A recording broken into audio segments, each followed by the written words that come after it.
He was born amidst the chaos of Monrovia, Liberia, a city that has seen more than its fair share of turmoil. A city scarred by civil war and poverty, where hope seemed like a distant dream for many. His name was Johnson, and he would rise from these ashes to become a notorious gangster. A name that would be feared and respected in equal measure. Even as a young boy, Johnson exuded a natural charisma, a dangerous charm that masked his growing ruthlessness. His eyes held a spark that hinted at his future ambitions. He quickly learned the laws of the streets, where survival was the only currency that mattered. The streets became his classroom, and he was a quick learner. Life in Monrovia was a crucible, a relentless test of endurance and wit. It forged Johnson into a formidable figure in the city's underworld, a man who could command respect and instill fear with just a glance. He assembled a crew, his lieutenants, and together they preyed on the weak, exploiting every opportunity to climb the criminal ladder. Petty thefts escalated into armed robberies, their names whispered in the city's underbelly. But Johnson craved more than just notoriety. He wanted dominance. He sought power, respect, and the riches that came with them. His vision extended beyond the immediate gains. His ambition knew no bounds, and he was willing to do whatever it took to achieve his goals. He wanted to become the undisputed kingpin of Monrovia, a ruler in the shadows, commanding an empire built on fear and respect. The First Liberian Civil War erupted like a wildfire through the streets, engulfing the nation in chaos and destruction. The once peaceful neighborhoods turned into battlegrounds, with explosions and gunfire echoing through the urban landscape. Johnson, always opportunistic, seized the chaos as a ladder to climb. He navigated the ruins with a keen eye, always looking for the next opportunity to exploit. He transformed his gang into a feared militia, a force to be reckoned with in the war-torn streets. His men, armed to the teeth, patrolled the city, instilling fear in anyone who dared to oppose them. They exploited the anarchy, enriching themselves through smuggling and extortion. The black market thrived under their control, and local businesses were forced to pay for protection or face dire consequences. Johnson, however, was not content with just Liberia. His ambitions knew no bounds, and he set his sights on a new horizon. His ambitions stretched across the Atlantic to the land of opportunity, America. He envisioned a new chapter, one where his influence and power could grow even further.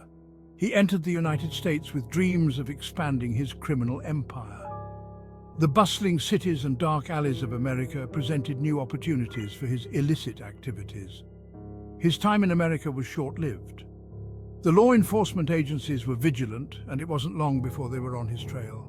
The law finally caught up with him. Johnson found himself in handcuffs, his dreams of an American empire shattered. Johnson was arrested in a DEA raid. The operation was swift and decisive, leaving no room for escape. They found him surrounded by weapons and drugs, the evidence undeniable. His criminal activities were laid bare for all to see. The judge made an example of him. In the courtroom, Johnson faced the full weight of the law. Sentenced to a long term in a maximum security prison, the walls of the prison would be his new home, a stark contrast to the life of power he once knew. Life as Johnson knew it was over, or so they thought. Behind bars, he would have plenty of time to reflect on his choices and the path that led him from a warlord in Liberia to a convict in America. Prison walls could not hold Johnson. No matter how high or how thick, they were no match for his ingenuity. He was a master of manipulation, able to bend people to his will with just a few words or a well-placed bribe. A cunning escape artist who could exploit the tiniest of flaws. He saw opportunities where others saw only barriers.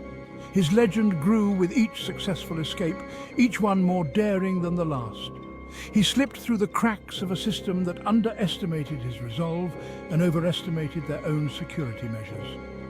100 times they locked him up, believing this time would be different.